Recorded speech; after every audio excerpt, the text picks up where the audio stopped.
Hadith, meaning preservation and guidance, by Jahad Zainat. Bismillah ar-Rahman ar-Rahim. Hadith is the recorded narration of the words, actions, approvals, and character of the Prophet Muhammad, peace and blessings be upon him. The term hadith in its simple meaning refers to speech or report. In Islamic knowledge, it represents the documented history of how the Prophet lived the message of the Qur'an. Through hadith, the believer sees the teachings of the Qur'an in practice, not only as recited verses, but as a living example. The Sunnah is the way and method of the Prophet. It includes what he said, what he did, what he silently approved, and the values he stood upon. The Sunnah is the content, and Hadith is the recorded source that delivers this content across generations. When a person reads how the Prophet prayed, judged fairly, visited the sick, or taught his companions, the reader is learning the Sunnah through the record called Hadith. There is no contradiction between the Qur'an and Hadith. Both come from the same source. The Qur'an commands the believer to obey the messenger and to follow what he gives. The Prophet did not speak from pride or personal desire in matters of guidance. His explanation of the Qur'an is protected by the command of Allah to follow him.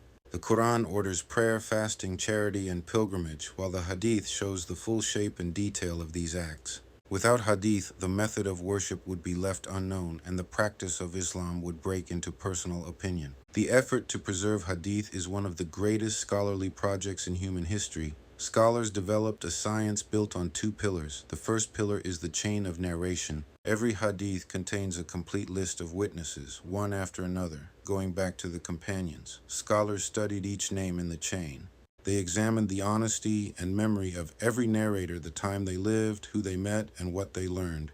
The second pillar is the text itself. The scholars compared the wording with stronger reports, checked its meaning against the Qur'an, and confirmed that the words reflect the values of the Prophet. This method built a clear filter between accurate tradition and unreliable stories. Hadith are placed into levels based on strength. A report with a fully reliable chain and a sound text is called Sahih, meaning authentic. A report with a slightly lighter chain is called Hasan, meaning good. A report that fails the standard is called Da'if, meaning weak. A report invented and falsely linked to the Prophet is called fabricated. The careful believer does not accept everything that is passed from mouth to mouth. The Prophet warned that it is enough falsehood for a person to repeat everything he hears. He also warned that whoever lies about him on purpose has chosen a seat in the fire. These warnings protect the Sunnah from being mixed with stories that serve culture, politics, or imagination. Famous collections were gathered by wise scholars who traveled across many lands to verify every chain. The best-known collections are the books of Bukhari and Muslim. They are called Sahih because they followed the strongest standards.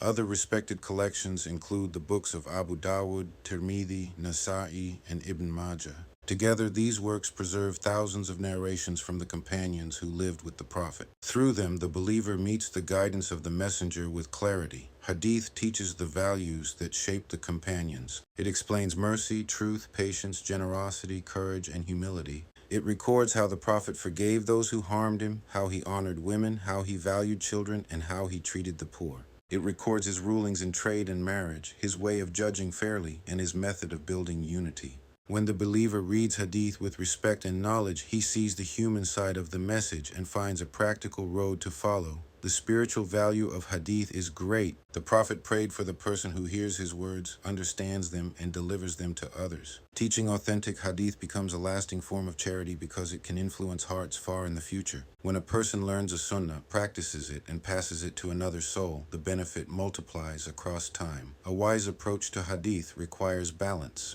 A believer respects Hadith, studies it with qualified teachers, avoids spreading reports without sources, and avoids judging religion by emotion. Hadith is a trust. It represents the living record of the final messenger. Through the Qur'an and the Sunnah, the believer finds guidance that is complete in belief, worship, ethics, and law. The light of the Prophet continues to guide as long as his words and his way remain preserved and practiced.